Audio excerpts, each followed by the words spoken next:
वाह गुरु जी का खालसा वाह गुरु जी की फतेह। गुरु जी का खालसा वाह है, गुरु जी की फतेह भी वाह है। उसनूं वाह किया जाता है। कोई चंगी चीज़ देखते हैं, कोई स्वादी खाना बनया होवे तो आप मुहारे बंदा कहता वाह। वाह का मतलब है बहुत वधिया, शाबाश। फारसी शब्द है, गुरु शब्द संस्कृत है।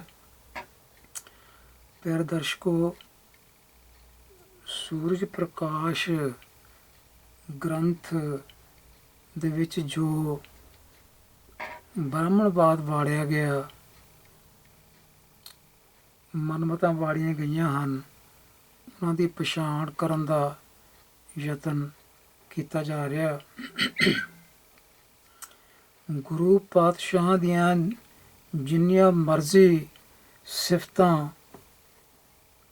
ਕੀਤੀਆਂ ਜਾਣ ਸੂਰਜ ਪ੍ਰਕਾਸ਼ ਰਾਹੀਂ, ਪਰ ਜਦੋਂ ਉਹਨਾਂ ਦੀ ਨਰਾਦਰੀ ਕਰਦਾ ਕਵੀ ਲਿਖਦਾ ਹੈ ਤਾਂ ਉਹ ਸਿਫਤਾਂ ਜਿਹੜੀਆਂ ਉਹ ਕਿਸੇ ਗਿਣਤੀ 'ਚ ਨਹੀਂ ਰਹਿ ਜਾਂਦੀਆਂ। ਕਿਉਂਕਿ ਗੁਰੂ ਪਾਤਸ਼ਾਹ ਕੋਲੋਂ ਜਦੋਂ ਦੇਵੀ ਦੀ ਪੂਜਾ ਕਰਵਾਈ ਜਾਂਦੀ ਹੈ, ਕਿਸੇ ਮੰਦਰ ਵਿੱਚ ਮੱਥਾ ਟਿਕਾਇਆ ਜਾਂਦਾ, ਤਾਂ ਸਿਫਤਾਂ ਕਰਨ ਦਾ ਜਿਹੜਾ ਝੱਲ ਹੈ ਇਹਦਾ ਕੋਈ ਅਰਥ ਨਹੀਂ ਰਹਿ ਜਾਂਦਾ। ਸੋ ਇਹ ਐਸਾ ਕਿਉਂ ਕੀਤਾ ਗਿਆ ਕਵੀ ਵੱਲੋਂ, ਇਹਦੇ ਬਾਰੇ ਵੀ ਆਪਾਂ ਪਹਿਲਾਂ ਥੋੜ੍ਹੀ ਬਹੁਤੀ ਵਿਚਾਰ ਕਰ ਚੁੱਕੇ ਹਾਂ। ਮਹਾਨ ਕੋਸ਼ ਦੇ ਵਿੱਚ ਇਹ ਸਾਰਾ ਕੁਝ ਦਰਜ ਕੀਤਾ ਗਿਆ ਹੈ ਕਿ ਕਿਸ ਤਰ੍ਹਾਂ ਕਵੀ ਸੰਤੋਖ ਸਿੰਘ ਨੇ ਬ੍ਰਾਹਮਣਾਂ ਪੰਡਤਾਂ ਦੀ ਸੰਗਤ ਵਿੱਚ ਬੈਠ ਕੇ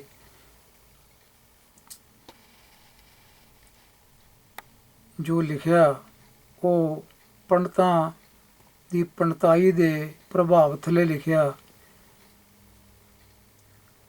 ਵੇਦਾਂ ਸ਼ਾਸਤਰਾਂ ਦਾ ਵਿਦਾਂਤ ਦਾ ਜੋ ਅਸਰ ਸੀ ਉਹਨੂੰ ਪ੍ਰਗਟ ਕਰਨ ਦਾ ਯਤਨ ਕੀਤਾ ਹੈ।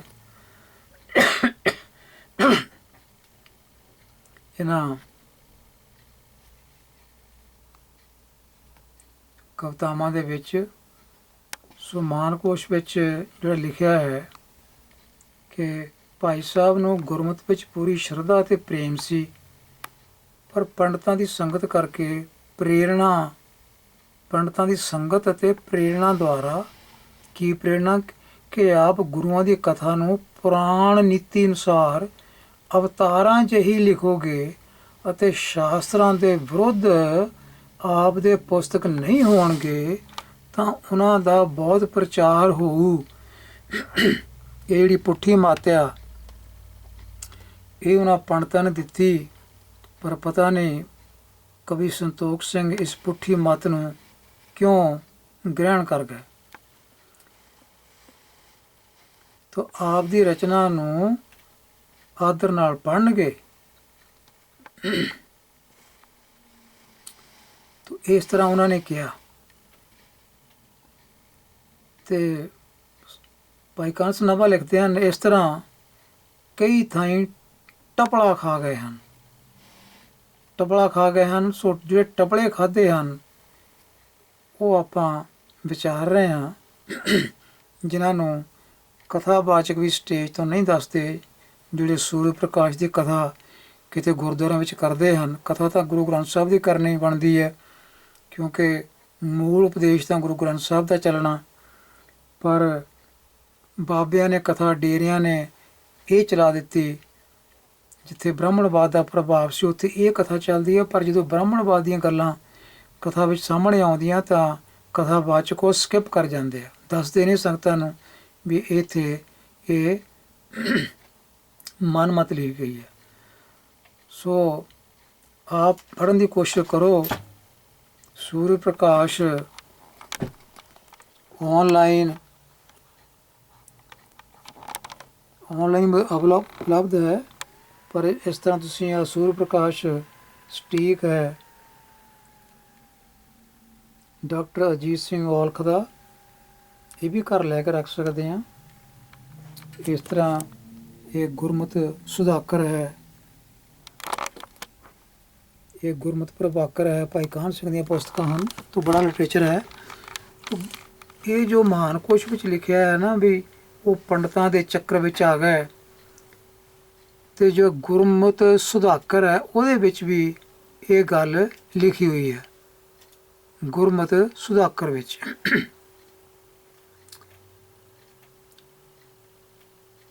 ਇਹ ਗੁਰਮਤ ਸੁਧਾਕਰ ਹੈ, ਇਹਦਾ PDF ਹੈ ਗੁਰਮਤ ਸੁਧਾਕਰ ਦਾ, ਆ ਦੇਖ ਲਓ ਆਨਲਾਈਨ ਉਪਲਬਧ ਹੈ। ਗੁਰਮਤ ਸੁਧਾਕਰ archive.org ਤੇ ਪਿਆ, ਉੱਥੋਂ ਡਾਊਨਲੋਡ ਕਰ ਸਕਦੇ ਹਾਂ। archive.org ਮੈਂ ਦਿਖਾ ਵੀ ਦਿੰਦਾ ਇੱਥੋਂ, ਇਹ ਹੈ ARCHIVE archive.org, ਇੱਥੇ ਫਾਈਲ ਪਈ ਹੈ, ਇੱਥੋਂ ਅਸੀਂ ਡਾਊਨਲੋਡ ਕਰ ਸਕਦੇ ਹਾਂ। ਪੰਨਾ ਇਹਦਾ 527 ਹੈ। ਇਹਦੇ ਉੱਪਰ ਵੀ ਜੋ ਮਹਾਨ ਕੋਸ਼ ਦਾ ਕਰਤਾ ਹੈ ਉਹੀ ਗੁਰਮੁਖ ਸੁਧਾਕਰ ਦਾ ਕਰਤਾ ਹੈ। ਇੱਥੇ ਵੀ ਉਹਨਾਂ ਨੇ ਇਹ ਗੱਲ ਲਿਖੀ ਹੈ ਕਿ ਕਵੀ ਰਾਜ ਦੇ ਬਣਾਏ ਗਏ ਪੁਸਤਕ ਗੁਰੂ ਨਾਨਕ ਪ੍ਰਕਾਸ਼ ਜਪਜੀ ਦਾ ਗੁਰਗੰਜਨੀ ਟੀਕਾ, ਗੁਰਪ੍ਰਤਾਪ ਸੂਰਜ, ਅਮਰਕੋਸ਼ ਦਾ ਲੱਥਾ, ਆਤਮ ਪ੍ਰਾਣ ਦਾ ਲੱਥਾ, ਵਾਲਮੀਕ ਰਾਮਾਇਣ ਦਾ ਲੱਥਾ, ਇਹ ਕਵੀ ਪਹਿਲਾਂ ਇੱਧਰ ਨੂੰ ਤੁਰਿਆ ਰਿਹਾ, ਫਿਰ ਉਸ ਤੋਂ ਬਾਅਦ ਇਹਨੇ ਸ਼ੁਰੂ ਕੀਤਾ ਗੁਰਪ੍ਰਤਾਪ ਸੂਰਜ ਗ੍ਰੰਥ, ਜਿਹੜਾ ਇਹਨੂੰ ਸੂਰਜ ਪ੍ਰਕਾਸ਼ ਕਿਹਾ ਜਾਂਦਾ ਹੈ। ਤੇ ਇਹਦੇ ਵਿੱਚ ਵੀ ਇਹ ਕੁਛ ਲਿਖਿਆ ਕਿ ਭਾਈ ਸਾਹਿਬ ਨੂੰ ਗੁਰਮਤਿ ਵਿੱਚ ਪੂਰੀ ਸ਼ਰਧਾ ਤੇ ਪ੍ਰੇਮ ਸੀ। ਇਹ ਸਾਰਾ ਆਪਾਂ ਜਿਹੜਾ ਮਹਾਨ ਕੋਸ਼ ਪੜ੍ਹਿਆ ਉਹ ਗੁਰਮੁਖ ਸੁਧਾਕਰ ਵਿੱਚ ਵੀ ਇੱਥੇ ਲਿਖਿਆ ਹੋਇਆ।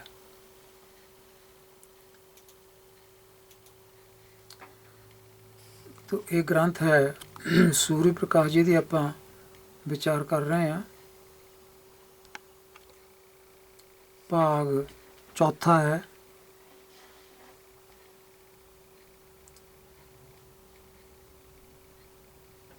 ਤੇ ਚੌਥੇ ਭਾਗ ਵਿੱਚ ਕੀ ਕੁਛ ਲਿਖਿਆ ਆਪਾਂ ਹੁਣ ਇਹਦੇ ਬਾਅਦ ਆਉਂਦੇ ਹਾਂ।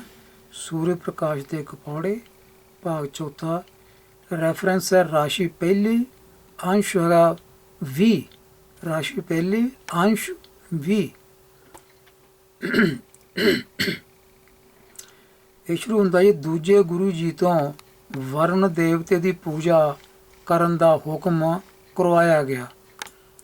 ਕਵੀ ਨੇ ਦੂਜੇ ਪਾਤਸ਼ਾਹ ਤੋਂ ਹੁਕਮ ਕਰਾਇਆ ਕਿ ਵਰਨ ਦੇਵਤੇ ਦੀ ਪੂਜਾ ਕਰੋ।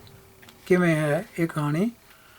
ਕਵੀ ਸੰਤੋਖ ਸਿੰਘ ਅਨੁਸਾਰ ਇੱਕ ਦਿਨ ਦੂਜੇ ਗੁਰੂ ਜੀ ਗੋਇੰਦਵਾਲ ਗਏ ਅਤੇ ਸਾਰੇ ਬਣੇ ਘਰ ਵੇਖਣ ਪਿੱਛੋਂ ਭਾਈ ਅਮਰਦਾਸ ਜੀ ਨੂੰ ਨਾਲ ਲੈ ਕੇ ਬਿਆਸਾ ਦੇ ਕੰਢੇ ਚਲੇ ਗਏ। ਉਦੋਂ ਤੀਸਰੇ ਪਾਤਸ਼ਾਹੀ ਗੁਰੂ ਨਹੀਂ ਸੀ ਬਣੇ, ਤਾਂ ਉਹ ਸੇਵਕ ਸਨ, ਇਸ ਕਰਕੇ ਭਾਈ ਅਮਰਦਾਸ ਜੀ ਲਿਖਿਆ ਉਹਨਾਂ ਨੂੰ ਨਾਲ ਲੈ ਕੇ ਬਿਆਸਾ ਦੇ ਕੰਢੇ ਚਲੇ ਗਏ। ਕਵੀ ਲਿਖਦਾ ਹੈ ਕਿ ਭਾਈ ਅਮਰਦਾਸ ਜੀ ਨੇ ਇੱਕ ਚੰਗੀ ਨਸਲ ਦੀ ਮੱਛੀ ਫੜ ਕੇ ਗੁਰੂ ਜੀ ਦੇ ਅੱਗੇ ਰੱਖ ਕੇ ਫਿਰ ਮੱਥਾ ਟੇਕਿਆ। ਚੰਗੀ ਨਸਲ ਦੀ ਮਤਲਬ ਜਿਵੇਂ ਭਾਈ ਅਮਰਦਾਸ ਜੀ ਨੂੰ ਚੰਗੀਆਂ ਮੱਛੀਆਂ ਦੀਆਂ ਨਸਲਾਂ ਪਤਾ ਹੋਣ ਤੇ ਮੱਛੀਆਂ ਇਹ ਪਹਿਲਾਂ ਵਰਤਦੇ ਹੋਣ ਤੇ ਇਹਨਾਂ ਨੂੰ ਪਤਾ ਸੀ ਵੀ ਇਹ ਮੱਛੀ ਚੰਗੀ ਨਸਲ ਦੀ ਹੈ, ਇਹ ਫੜ ਕੇ ਕਹਿੰਦੇ ਫਿਰ ਗੁਰੂ ਜੀ ਅੱਗੇ ਮੱਥਾ ਟੇਕਿਆ। ਮੱਛੀ ਨੂੰ ਫੜਿਆ ਜਦੋਂ, ਉਹਦੀ ਮੌਤ ਤਾਂ ਯਕੀਨੀ ਸੀ, ਕਿਉਂਕਿ ਪਾਣੀ ਤੋਂ ਬਾਹਰ ਮੱਛੀ ਨਹੀਂ ਰਹਿ ਸਕਦੀ, ਮੱਛੀ ਦਾ ਜੀਵਨ ਹੀ ਪਾਣੀ ਹੁੰਦਾ। ਤੋ ਮੱਛੀ ਫੜ ਕੇ ਤੇ ਗੁਰੂ ਜੀ ਅੱਗੇ ਰੱਖ ਕੇ ਮੱਥਾ ਟੇਕਤਾ। ਇਹਦਾ ਮਤਲਬ ਗੁਰੂ ਜੀ ਅੱਗੇ ਇੱਕ ਜੀਵ ਫੜ ਕੇ ਰੱਖਿਆ ਜਿਹਦੀ ਮੌਤ ਹੁੰਦੀ ਆ, ਕਿਉਂਕਿ ਪਾਣੀ ਤੋਂ ਬਿਨਾਂ ਮੱਛੀ ਜਿਉਂਦੀ ਨਹੀਂ ਰਹਿੰਦੀ। ਇਹ ਕਵੀ ਕਹਾਣੀ ਲਿਖਦਾ। ਵੇਖੋ ਇਹ ਕਵੀ ਦੀ ਲਿਖਤ ਇੱਦਾਂ ਸ਼ੁਰੂ ਹੁੰਦੀ ਹੈ। ਸਲਿਤਾ ਕੂਲ ਸਥਿਤ ਕੋ ਜਾਨ, ਮਤਲਬ ਦਰਿਆ ਕਿਨਾਰੇ ਬੈਠੇ ਦੇਖ ਕੇ ਜਲਪਤੀ ਪ੍ਰਾਪਤੀ ਭਾ ਤੇ ਸਥਾਨ। ਨੰਬਰ 11 ਹੈ, ਬੰਦ ਨੰਬਰ। ਰੁਚਿਰ ਜਾਤ ਕੀ ਸਫਰੀ ਏਕਾ, ਆਗੇ ਧਰ ਕਰ ਮਸਤਕ ਟੇਕਾ। ਸਫਰੀ ਮਤਲਬ ਚੰਗੀ ਜਾਤ ਦੀ ਮੱਛੀ, ਮਸਤਕ ਦਾ ਮਤਲਬ ਮੱਥਾ ਟੇਕਿਆ। ਕਵੀ ਸੰਤੋਖ ਸਿੰਘ ਅਨੁਸਾਰ ਧੰਨ ਗੁਰੂ ਅੰਗਦ ਸਾਹਿਬ ਪਾਤਸ਼ਾਹ ਜੀ ਨੇ ਭਾਈ ਅਮਰਦਾਸ ਜੀ ਨੂੰ ਹੁਕਮ ਦਿੱਤਾ। ਕੀ ਹੁਕਮ ਦਿੱਤਾ? ਕਿ ਪ੍ਰਸ਼ਾਦ ਵਰਤਾਉਣ ਤੋਂ ਪਹਿਲਾਂ ਵਰੁਣ ਦੇਵਤੇ ਦੀ ਪੂਜਾ ਵਾਸਤੇ ਜਲ ਪ੍ਰਵਾਹ ਕੀਤਾ ਜਾਇਆ ਕਰੇ। ਯਾਨੀ ਦੂਸਰੇ ਪਾਤਸ਼ਾਹ ਨੇ ਹੁਕਮ ਕੀਤਾ ਭਾਈ ਅਮਰਦਾਸ ਜੀ ਨੂੰ ਕਿ ਪ੍ਰਸ਼ਾਦ ਵਰਤਾਉਣ ਤੋਂ ਪਹਿਲਾਂ, ਮਤਲਬ ਕੜਾਹ ਪ੍ਰਸ਼ਾਦ ਦੀ ਗੱਲ ਚੱਲਦੀ, ਪ੍ਰਸ਼ਾਦ ਉਸ ਨੂੰ ਕਿਹਾ ਜਾਂਦਾ, ਵਰਤਾਉਣ ਤੋਂ ਪਹਿਲਾਂ ਵਰੁਣ ਦੇਵਤੇ ਦੀ ਪੂਜਾ ਵਾਸਤੇ ਪਹਿਲਾਂ ਜਲ ਪ੍ਰਵਾਹ ਕੀਤਾ ਜਾਇਆ ਕਰੇ। ਸੁਣ ਲਓ ਗੱਲਾਂ। ਦੇਖੋ ਕਵੀ ਜੀ ਦੀ ਇਸ ਬਾਰੇ ਲਿਖਤ, ਸੰਗਤ ਮੈਂ ਪ੍ਰਸ਼ਾਦ ਵਰਤੇ ਹੈ, ਸਭ ਤੇ ਆਗੈ ਜਲ ਮੈਂ ਦੇ ਹੈ, ਨਾਮ ਵਰਨ ਕੋ ਕਰੇ ਉਚਾਰ, ਇਮ ਸਿੱਖਨ ਮੈਂ ਰੀਤੀ ਡਾਰ। ਨੰਬਰ 15, ਬੰਦ ਨੰਬਰ 15। ਤੋ ਸਿੱਖਾਂ ਦੇ ਵਿੱਚ ਇਸ ਤਰ੍ਹਾਂ ਰੀਤੀ ਚਲਾਓ, ਕਹਿੰਦੇ ਕਿ ਪ੍ਰਸ਼ਾਦ ਵਰਤਾਉਣ ਤੋਂ ਪਹਿਲਾਂ ਪਾਣੀ 'ਚ ਸੁੱਟੋ, ਵਰੁਣ ਦੇਵਤੇ ਦੀ ਪੂਜਾ ਕਰੋ ਪਹਿਲਾਂ। ਅੱਗੇ ਨੰਬਰ 2 ਵੱਲ ਚੱਲਦੇ ਹਾਂ। ਤੋ ਪਹਿਲੇ ਨੰਬਰ ਵਿੱਚ ਦੇਖਿਆ ਅਸੀਂ ਦੂਸਰੇ ਪਾਤਸ਼ਾਹ ਨੇ ਭਾਈ ਅਮਰਦਾਸ ਜੀ ਨੂੰ ਕਿਹਾ ਕਿ ਵਰੁਣ ਦੇਵਤੇ ਦੀ ਪੂਜਾ ਪਹਿਲਾਂ ਕਰਨੀ ਚਾਹੀਦੀ ਆ, ਪ੍ਰਸ਼ਾਦ ਵਰਤਾਉਣ ਤੋਂ ਪਹਿਲਾਂ ਪਾਣੀ ਵਿੱਚ ਪ੍ਰਸ਼ਾਦ ਜਿਹੜਾ ਉਹ ਰੋੜਨਾ ਚਾਹੀਦਾ ਹੈ ਤਾਂ ਕਿ ਵਰੁਣ ਦੇਵਤੇ ਦੀ ਪੂਜਾ ਹੋ ਸਕੇ। ਅੱਗੇ ਨੰਬਰ 2, ਭਾਈ ਅਮਰਦਾਸ ਜੀ ਤੋਂ ਖਡੂਰ ਸਾਹਿਬ ਦੇ ਤਵੇ ਦੀ ਮੌਤ ਕਰਵਾਈ ਅਤੇ ਕਰਾਮਾਤ ਰਾਹੀਂ ਮੀਂਹ ਵੀ ਪਾਇਆ। ਰਾਸ਼ੀ ਪਹਿਲੀ ਅੰਸ਼ੂ 21, 22 ਅਤੇ 23 ਵਿੱਚੋਂ ਖਡੂਰ ਸਾਹਿਬ ਦੇ ਜ਼ਿਮੀਂਦਾਰ ਪਿੰਡ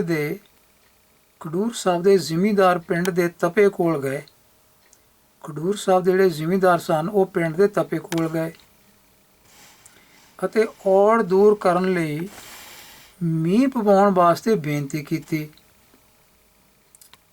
ਤਪੇ ਨੇ ਕਿਹਾ ਕਿ ਜਾਓ ਆਪਣੇ ਗੁਰੂ ਜੀ ਨੂੰ ਪਿੰਡੋਂ ਬਾਹਰ ਕੱਢ ਦਿਓ ਅਤੇ ਮੀਂਹ ਪੈ ਜਾਵੇਗਾ। ਇਸ ਬੇਨਤੀ ਬਾਰੇ ਕਵੀ ਲਿਖਦਾ ਹੈ, ਇੱਕ ਕੇ ਤਿਆਗੇ ਕੋਲ ਬਚ ਰਹਿ, ਕਰੇ ਤਜਨੀ ਜੋ ਬੁੱਧੀ ਜਨ ਕਹੈ, ਜਾਂ ਤੇ ਤੁਮ ਕਰ ਤਿਆਗਣ ਕਰੇ, ਸਗਰੋ ਗ੍ਰਾਮ ਚਿੰਤ ਕੋ ਰਹੇ। ਜ਼ਿਮੀਂਦਾਰਾਂ ਦੇ ਬੇਨਤੀ ਕਰਨ ਤੇ ਗੁਰੂ ਅੰਗਦ ਸਾਹਿਬ ਪਿੰਡ ਛੱਡ ਕੇ ਖਾਨ ਰਜ਼ਾਦੇ ਪਿੰਡ ਦੀ ਜੂਹ ਵਿੱਚ ਇੱਕ ਥੇ ਉੱਤੇ ਜਾ ਬੈਠੇ। ਇਹ ਕਹਾਣੀ ਕਵੀ ਸੰਤੋਖ ਸਿੰਘ ਬਣਾਉਂਦਾ ਹੈ। ਜ਼ਿਮੀਂਦਾਰਾਂ ਨੇ ਫਿਰ ਆ ਕੇ ਕਿਹਾ ਕਿ ਤਪਾ ਕਹਿੰਦਾ ਹੈ ਕਿ ਆਪਣੇ ਗੁਰੂ ਜੀ ਨੂੰ ਬਾਹਰ ਕੱਢ ਦਿਓ, ਪਿੰਡ ਤੋਂ ਬਾਹਰ ਕੱਢ ਦਿਓ ਅਤੇ ਫਿਰ ਮੀਂਹ ਪਵਾਵਾਂਗੇ। ਅਤੇ ਗੁਰੂ ਜੀ ਅਗੇ ਥੇ ਉੱਤੇ ਜਾ ਬੈਠੇ, ਬਾਹਰ ਚਲ ਗਿਆ ਪਿੰਡ ਤੋਂ। ਕਵੀ ਲਿਖਦਾ ਹੈ ਕਿ ਉਸੇ ਸਮੇਂ ਭਾਈ ਅਮਰਦਾਸ ਜੀ ਬਾਸਰਕੇ ਤੋਂ ਖਡੂਰ ਸਾਹਿਬ ਪਹੁੰਚ ਗਏ। ਉਸੇ ਸਮੇਂ ਬਾਸਰਕੇ ਤੋਂ ਖਡੂਰ ਸਾਹਿਬ ਪਹੁੰਚ ਗਏ ਅਤੇ ਤਪੇ ਵਾਲੀ ਸਾਰੀ ਕਹਾਣੀ ਦਾ ਪਤਾ ਲੱਗਾ। ਕਵੀ ਅਨੁਸਾਰ ਭਾਈ ਅਮਰਦਾਸ ਜੀ ਨੇ ਖਡੂਰ ਸਾਹਿਬ ਦੇ ਜੱਟਾਂ ਨੂੰ ਬੁਲਾ ਕੇ ਕਿਹਾ ਕਿ ਉਹ ਤਪੇ ਨੂੰ ਕਹਿਣ ਕੇ ਮੀਂਹ ਪਵਾ ਦੇਵੇ। ਜੇ ਉਹ ਨਾ ਕਰੇ ਤਾਂ ਆ ਕੇ ਦੱਸਿਓ, ਅਸੀਂ ਮੀਂਹ ਪਵਾ ਦੇਵਾਂਗੇ। ਜੱਟਾਂ ਵੱਲੋਂ ਤਪੇ ਕੋਲ ਜਾਣ ਤੇ ਤਪੇ ਨੇ ਗੁੱਸੇ ਨਾਲ ਕਿਹਾ, ਤਾਪ ਕੁਛ ਰਿਸ਼ ਕਰ ਮੁਖ ਭਾਖੀ, ਮੂਠੀ ਮਹਿ ਬਰਖਾ ਨਹੀਂ ਰਾਖੀ। ਇਹ 19 ਨੰਬਰ ਹੈ, ਬੰਦ ਹੈ। ਜੱਟਾਂ ਨੇ ਆ ਕੇ ਭਾਈ ਅਮਰਦਾਸ ਜੀ ਨੂੰ ਤਪੇ ਦਾ ਦਿੱਤਾ ਜਵਾਬ ਦੱਸਿਆ। ਕਵੀ ਸੰਤੋਖ ਸਿੰਘ ਅਨੁਸਾਰ ਭਾਈ ਅਮਰਦਾਸ ਜੀ ਨੇ ਜੱਟਾਂ ਨੂੰ ਕਿਹਾ, ਕੀ ਕਿਹਾ?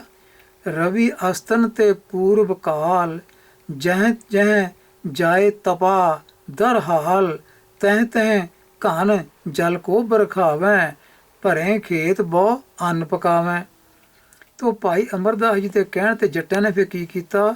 ਜੱਟਾਂ ਨੇ ਤਪੇ ਨੂੰ ਖੇਤਾਂ ਵਿੱਚ ਧੂ ਧੂ ਕੇ ਮੀਂਹ ਪਵਾ ਲਿਆ।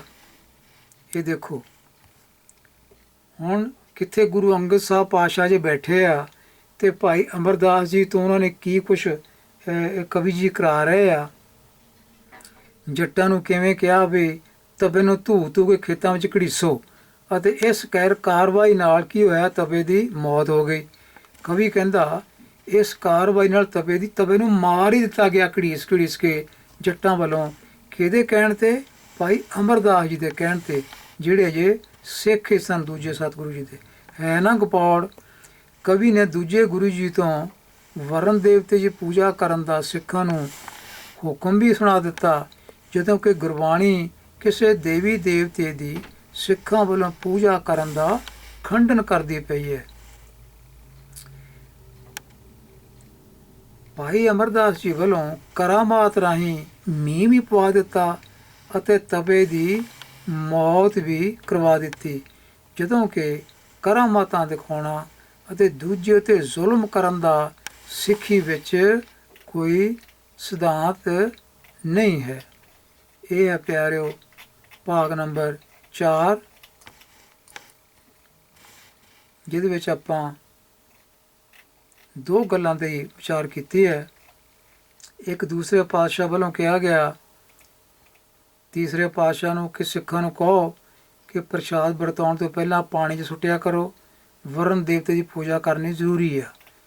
ਦੂਜੀ ਸਾਖੀ ਵਿੱਚ ਕੀ ਕਿਹਾ, ਕਵੀ ਨੇ ਭਾਈ ਅਮਰਦਾਸ ਜੀ ਤੋਂ ਕਰਾਮਾਤ ਕਰਵਾਈ, ਜੱਟਾਂ ਨੂੰ ਮੋਹਰੇ ਕਰਕੇ ਉਹਨਾਂ ਨੇ ਤਪੇ ਨੂੰ ਖੇਤਾਂ ਵਿੱਚ ਘੜੀਸਣਾ ਸ਼ੁਰੂ ਕਰ ਦਿੱਤਾ ਅਤੇ ਨਾਲੇ ਮੀਂਹ ਵੀ ਪਾ ਦਿੱਤਾ ਅਤੇ ਨਾਲੇ ਤਪੇ ਨੂੰ ਮਰਵਾ ਵੀ ਦਿੱਤਾ।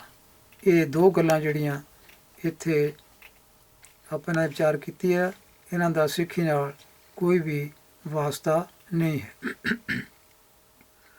ਇਸ ਤਰ੍ਹਾਂ ਜ਼ੁਲਮ ਕਰਨਾ ਜਿਹੜਾ ਹੈ ਅਤੇ ਕਰਾਮਾਤਾਂ ਕਰਨੀਆਂ, ਇਹ ਗੁਰਸਿੱਖੀ ਦਾ ਸਿਧਾਂਤ ਨਹੀਂ।